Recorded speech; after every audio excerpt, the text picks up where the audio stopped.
Hi, I'm Jessica Patterson of Spinning Shadows Fiber Arts, and welcome to another session, another blending session. Today I'm going to be blending Rolex with the theme of Snow on Spruce. You can tell it's thinking a lot about winter, it's that time of year. For the background, I'm going to do another story reading, and this is going to be one you may have heard part of if you sat through my last blending session, The Magic Realms, A Wintry Retreat. This is a story by my husband. And anyway, here we go.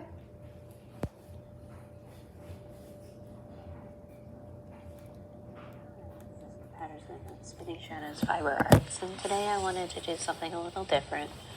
My husband and I actually are writers. And we published a book together called The Magic Realms, Short Story Compendium. And I promised him a while ago that I would read one of our stories and record it. And, let's just say this is an early anniversary / Father's Day gift. So, happy Father's Day, honey. Here it is. And this is A Wintry Retreat by T.D. Dragon. That is my husband's pen name. What a wonderful world. Only 10 below freezing, and it's summer during a heat wave. Crisp air, and suddenly the strange man with somewhat unkempt hair peeking out from under his thick hood paused as something caught his attention. Dave, he asked as he gestured with his ornate bronze cane, capped by a softball-sized ruby. An elf with gray-blue skin that was mostly hidden by his thick hood looked over as he adjusted the warmth spells on his gloves. Yes, Captain? There seems to be quite a few ice wisps gathering over there. Would you mind terribly checking the barrier wards over there? Okay, thanks. He grinned widely as he turned his attention towards other matters. No magic in the making of the snow forts. Darien, snow forts, that especially means you too. Oh, come on. What makes you think we would do anything beyond the rules of the contest? Yelled back a short woman with pale, somewhat doll-like features. Because, retorted Captain Zane, I could tell that Darien was working on crafting something over there behind the snowbank. What? Exclaimed a huge jet-black werewolf as he stood up. Not even if it's not directly for the fight? You know the rules. No trinkets, magic, runes, hexes, holy blessings, physical buffs, technological contraptions, power armor, weapons, explosives, giant magical snowplows, or anything that I might have missed. But why can't we wear our armor? Complained a 6-foot 8-inch tall man with sandy brown hair and vivid teal green eyes as he adjusted his coat. It's like part of us. Because, replied Zane with a smile, whether you are solar stormtroopers who practically live in your armor or not, do you really want our dear warsmith to wear his armor that was probably customized to be able to throw massive amounts of snow around? A near maniacal cackle answered from nearby. Aye, that'd be the day. Give me the chance, yelled a thickly built dwarf with a stark red beard and mustache coming out from under his goggles. I'd show those dimpy cans of yours a thing or two. What if we used a Yeti? Blurted out a stunningly young-sounding voice for a human female who was over 6 feet tall. I'm officially adding that to the list now, countered Zane. Now, get to it! We need to finish pulverizing each other with copious and ridiculous amounts of snow in time for dinner. It wouldn't be a holiday celebration without some indiscriminate acts of violence before we gather around to enjoy one another's company. A nearby brown and tan werecat, usually sleek and strong-looking, and now somewhat fluffy-looking, with her cold weather coat, stood up and looked at Zane with a bewildered expression. You people have the strangest way of celebrating the day of the Savior's birth. I know, but I love it, exclaimed the woman next to the werecat. You would, Roxy, replied the werecat with an amused smile. Admit it, Cat. Once the snow starts flying, you'll enjoy it every bit as much as the rest of us, countered Roxy while giving Cat a playful jab to her side. Now get packing. There's no telling when he'll signal the fight. True, began Cat, before pausing and kneeling down with a sensitive ear towards the snow. I think I hear some burrowing. Roxy laughed. I'll build a collapsible snowbank next to where they'll come out. Dave walked back over to Zane and looked out at their crew. Don't you think the teams are a bit uneven? Zane grinned widely, and there seemed to be a twinkle in his eyes. Whatever do you mean?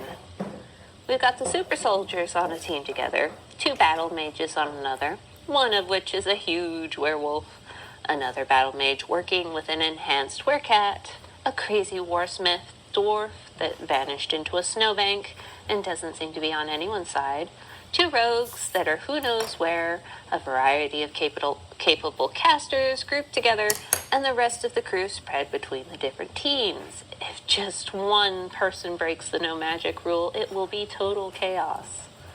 Zane grinned. I know. Dave sighed. I should have known. You counted on that. Zane glanced back at a huge Taurus, a race that looks like humanoid cows and bulls, who was busy working away in a large outdoor kitchen situated in a sheltered depression in the snow. How goes the meal preparations, Hall?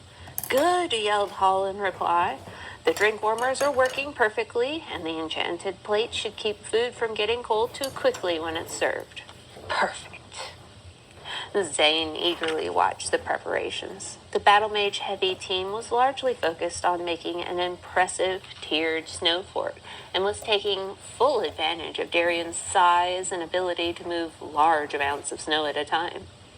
The Solar Stormtrooper-led team was concentrating on making a smaller, yet extremely well-packed fort with battlements situated at key areas. The Meiji team, as they seemed to dub themselves, created 2 separate forts positioned to cover one another and seemed to be connected by a tunnel. As for the rogues, as far as Zane could guess, they had snagged crew members and were stealthily employing magic to construct an underground bunker with multiple hidden exits. Zane rubbed his gloved hands together eagerly. Should I go ahead and surprise everyone by starting it now? No. His grin grew wider. Not yet. Not just yet. Zane fidgeted. He summoned a tome and began reviewing some more obscure arcane spells. Several mental comparisons between spells later, he looked at his watch. 10 minutes had elapsed. He looked out at the teens who were all eagerly still working on their forts and stockpiling ammunition. Dave smirked as he watched Zane fidget and try to busy himself with more study despite his excitement over starting the match. Zane dismissed his tome and began building a small-scale replica of their far too small for the crew-sized ship, the Wanderlust, which was in low orbit above the battleground.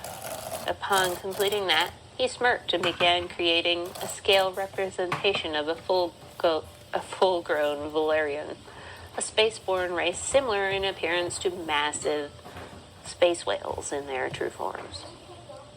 Zane stood and looked down at the models. He glanced at Dave. You know, this makes our ship seem depressingly small. Dave, who had busied himself with creating runes to scan the surrounding area for threats, hadn't bothered taking notice of Zane's antics until spoken to. He looked at the models and laughed. It does. Do you think Daniel will be that large in relation to the size of the ship when full grown? Zane bobbed his head side to side thoughtfully. I don't know. Almost done. Maybe given a few hundred years. He looked back out at the battlefield in the making. He fidgeted. That's it. I can't take it anymore, said Zane as a grin and a thinly veiled look of insanity showed through his expression. With a wave of his ruby-topped cane, Zane summoned a large 3-foot-tall mortar-looking tube. Dave's eyes widened. Isn't that a bit much for a starter signal? Nah, replied Zane with a growing eagerness. "The sound-dampening spells will keep anyone from going deaf." Before Dave could raise any further voice of protest, Zane cast a fire spell and ignited a fuse that quickly trailed fire into the dark depths of the tube. An instant later, a heart-skip-inducing thud sounded as the artillery shell launched into the air. All grew silent as the shell snaked its way high into the sky. Then, for a period of 5 seconds, there was a second sun in the sky that shone far more brightly than the distant star that anchored the cold ice world in space. Despite the stunning brightness of the orb, all eyes struggled to stay on it in anticipation of what may come next. At the end of the 5 seconds, the white orb exploded into a dazzling array of colors and sounds that seemed like 1,000 auroras exploding and cascading in the sky.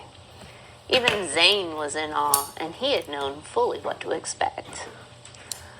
When the display finally faded, the entire part of the planet seemed to be blanketed in an eerie silence. Zane blinked and stared into the sky in disbelief. He reached into his hood and rubbed an ear. "Maybe I should have employed stronger sound-dampening spells than that for the launch," he yelled. "What?" shouted Dave while rubbing his own ears. When sound had returned to the world, Zane cupped his hands and yelled out towards the battlefield, "That means start!" Immediately, the air above the wide expanse of snow designated as their battleground was filled with innumerable balls of snow flying back and forth between the forts. Despite the madness, or rather because of it, each fort sent out their own strike team to assault the others under the cover of a dizzying number of projectiles.